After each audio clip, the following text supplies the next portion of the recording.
नमस्कार दोस्तों, welcome to study 24। Patna high court में जमीन सर्वे से जुड़ा हुआ केस दाखिल हो चुका है और इसमें बहुत जल्द जो है फैसला भी आएगा और उम्मीद है कि ये जो है सर्वे रुकेगा। क्यों रुकेगा, इस वीडियो में हम लोग बात करेंगे।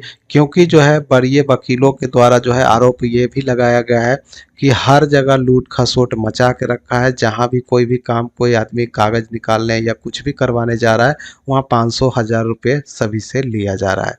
तो सर्वे में कहा गया था किसी से एक पैसा नहीं लिया जाए, लेकिन फिर भी हर जगह इंसान को खर्चा हो ही रहा है। ज़्यादा से ज़्यादा बहुत ज़्यादा खर्चा, जिसके पास ज़्यादा ज़मीन है उसको ज़्यादा खर्चा हो रहा है। तो इसी के कारण जो है पटना हाई कोर्ट में केस दायर किया गया है और वकीलों के द्वारा जो है देखिए अखबारों में भी सूचना दे दी गई है। देख पा रहे होंगे यहाँ पे हिंदुस्तान का अखबार है ये, यहाँ पे इसमें भी आरोप लगाया गया है वकीलों के द्वारा कि जमीन सर्वेक्षण के नाम पर आर्थिक प्रताड़ना की जा रही है। आर्थिक मतलब पैसे की दोहन की जा रही है, हर जगह पैसे लिए जा रहे हैं, लोगों को प्रताड़ित की जा रही है। तो राज्य में चल रहे जमीन सर्वे पर सवाल उठाते हुए पटना हाई कोर्ट के वरीय अधिवक्ताओं ने कई आरोप लगाए हैं। तो वरीय अधिवक्ता यानी कि सीनियर वकीलों के द्वारा ये आरोप लगाया गया है कि वरीय वकील योगेश चंद्र वर्मा और कृष्ण प्रसाद सिंह ने ये कहा है कि गुरुवार को मीडिया से कहा है कि जमीन सर्वे के नाम पर लोगों को आर्थिक रूप से प्रताड़ित किया जा रहा है। उन्होंने कहा कि जमीन मालिकों से कागजात मांगे जा रहे हैं। जैसा कि आपको पता ही है कि जमीन सर्वे में आपको फॉर्म भरना है, उसके साथ बंसावली लगानी है, उसके साथ नया रसीद मांगा जा रहा है। जबकि सरकार के द्वारा कह दिया गया कि पुराना भी चलेगा, लेकिन फिर भी आप जाइए जमा करने तो वहाँ नया ही मांगता है। तो ये यही सब जो है पैसा का तो दोहन है ही है। आप 10 साल से 20 साल से जिनका रसीद नहीं कटा वो रसीद कटाएंगे तो वो पैसा तो जाएगा ही सरकार के खजाने में। तो सरकार का तो खजाना भर रहा है, लोग परेशान हो रहे हैं।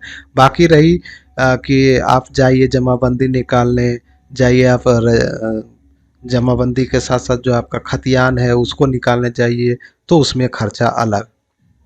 तो लोगों से जो है पैसे की बर्बादी हो रही है, जबकि सरकार के पास कागज है ही नहीं। बहुत सारे लोगों का जो है कागजात अभी आप चेक करेंगे ऑनलाइन पे तो अधिकतर जिलों में बहुत सारे लोगों का आपको कागजात नहीं मिलेगा, यानी खतियान वगैरह नहीं मिलेगा। क्यों नहीं मिलेगा? क्योंकि देखिए यहाँ पे बताया गया है, मैं आगे दिखाता हूँ। कैडेस्ट्रियल एवं रिविजनल सर्वे के बाद देश आज़ाद होने पर जमींदारों ने जमीन का रिटर्न दाखिल किया था, जिसमें जमीन का पूरा ब्यौरा था। मगर आज कई जिलों में जमींदारों के रिटर्न है ही नहीं, गायब हो गया वहाँ से। तो जमाबंदी और ये क्या बोलते हैं खतियान कहाँ से मिलेगा?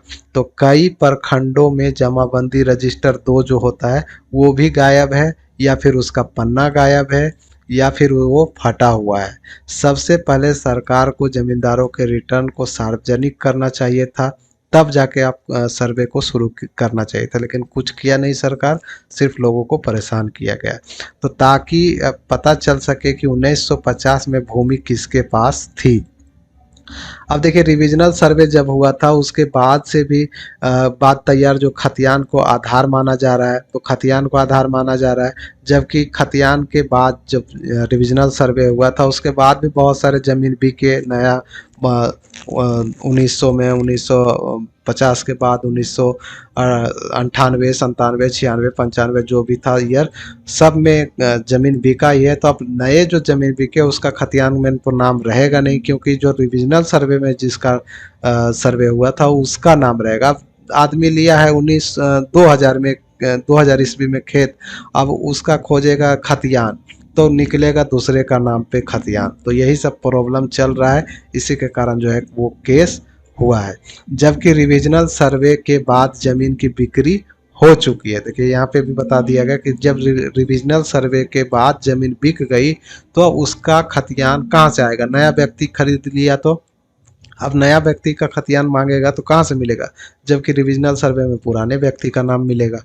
इसलिए यही सब दिक्कत है और रिविजनल सर्वे को ही, खतियान को ही आधार माना गया है। तो यही सब जो है गड़बड़ है। और पहले कर्मचारियों के जरिए राजस्व रिकॉर्ड जिसमें खतियान, वंशावली, रजिस्टर 2 और जमीन राजस्व रसीद आदि को दुरुस्त और नया किया जाना चाहिए था। उन्होंने कहा कि सर्वे तत्काल प्रभाव से टाला जाना चाहिए, क्योंकि अभी तक ये सब काम नहीं हुआ है, नया अद्यतन नहीं हुआ है, बहुत सारे अपलोड नहीं हुए हैं नेट पर, तो कैसे लोगों को आसानी होगी, जबकि इससे बहुत ज़्यादातर लोगों को परेशानी ही हो रही है।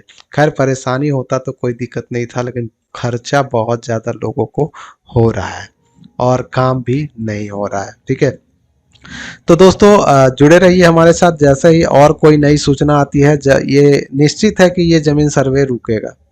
आज रुके, कल रुके, परसों रुके, जब भी रुके, लेकिन रुकेगी, ये तो तय है। खैर, बात करते हैं, अगर आपको इससे जुड़ी हुई और इन्फॉर्मेशन चाहिए तो आप हमारे चैनल को जल्दी से सब्सक्राइब कर लीजिए, ताकि जैसे ही कुछ पता चले मैं आपके साथ शेयर कर सकूं। तो मिलते हैं किसी नेक्स्ट वीडियो में नेक्स्ट अपडेट के साथ, तब तक के लिए बाय, जय हिंद।